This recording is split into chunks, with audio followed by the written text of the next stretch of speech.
ലോകമെമ്പാടും ജനപ്രിയമായ Seltos എസ്യുവിയുടെ electric പതിപ്പിനെ അവതരിപ്പിക്കുമെന്ന് വെളിപ്പെടുത്തി കിയ മോട്ടോഴ്സ്.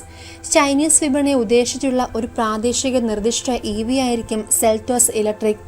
കഴിഞ്ഞ വർഷം ഡിസംബർ മുതൽ ഇതിനെക്കുറിച്ചുള്ള ഊഹാപോഹങ്ങൾ നിലനിൽക്കുന്ന സാഹചര്യത്തിലാണ് കിയ തങ്ങളുടെ പദ്ധതിയെക്കുറിച്ച് വെളിപ്പെടുത്തിയത്. ഈ വർഷം രണ്ടാം പകുതിയിൽ തന്നെ വാഹനം ചൈനയിൽ വിൽപ്പനയ്ക്കെത്തുമെന്ന് പ്രതീക്ഷിക്കുന്നു.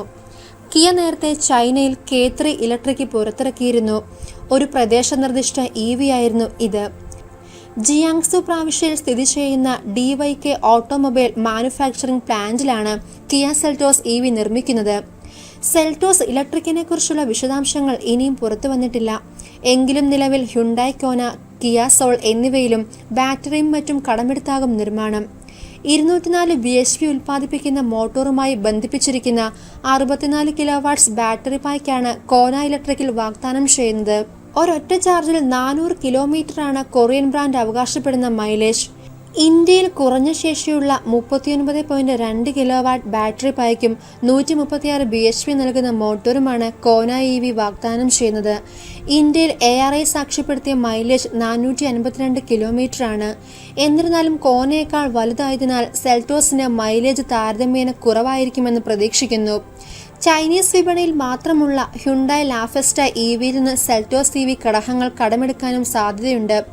56.5 കിലോവാട്ട്സ് ബാറ്ററി പായ്ക്കിലാണ് ലാഫെസ്റ്റ ഇവി വിപണിയിലെത്തുക. ഇതിന്റെ ഡ്രൈവ് ശ്രേണി 490 കിലോമീറ്ററാണ്. കിയ സെൽറ്റോസ് 2019 ജൂലൈയിലാണ് ആഗോള അരങ്ങേറ്റം നടത്തിയത്. തുടർന്ന് കഴിഞ്ഞ വർഷം ഓഗസ്റ്റിൽ ഇന്ത്യയിലും SUV എത്തി. 2019 അവസാനത്തിലാണ് ചൈനീസ് വിപണിയിലും ഈ ജനപ്രിയ വാഹനം വിൽപ്പനയ്ക്ക് എത്തിയത്. ഈ വർഷം തുടക്കത്തിൽ US, കാനഡ, മെക്സിക്കോ വിപണികൾക്കും സെൽറ്റോസ് ലഭിച്ചു. ഫിലിപ്പീൻസ്, ഇന്തോനേഷ്യ ഉൾപ്പെടെ നിരവധി ഏഷ്യൻ രാജ്യങ്ങളിലും സെൽറ്റോസ് വിൽപ്പനയ്ക്ക് എത്തുന്നുണ്ട്. കിയ സ്റ്റോണിക്, എക്സൈഡ് എന്നിവ ഉള്ളതിനാൽ യൂറോപ്പ്, ഇസ്രായേൽ, തുർക്കി എന്നീ വിപണികളിൽ നിന്നും കിയ സെൽറ്റോസ് വിട്ടുനിൽക്കുകയാണ്. നിലവിൽ രാജ്യത്ത് പെട്രോൾ, ഡീസൽ എന്നിവയിൽ പ്രവർത്തിക്കുന്ന കാറുകളിൽ കമ്പനി ശ്രദ്ധ കേന്ദ്രീകരിക്കുന്നതിനാൽ സെൽറ്റോസ് ഇലക്ട്രിക് സമീപഭാവിയിൽ ഇന്ത്യയിലെത്താൻ സാധ്യതയില്ല. എന്നിരുന്നാലും സെൽറ്റോസിന്റെ വൻ ജനപ്രീതി കണക്കിലെടുക്കുമ്പോൾ അതിന്റെ EV വകഭേദത്തിന് നേട്ടമുണ്ടാക്കാൻ സാധിച്ചേക്കുമെന്നാണ് പ്രതീക്ഷ.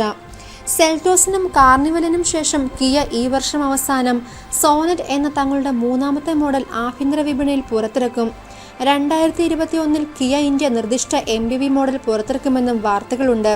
ഇത് മാരുതി എർട്ടിഗയ്ക്ക് ബദലായി നിലകൊള്ളും.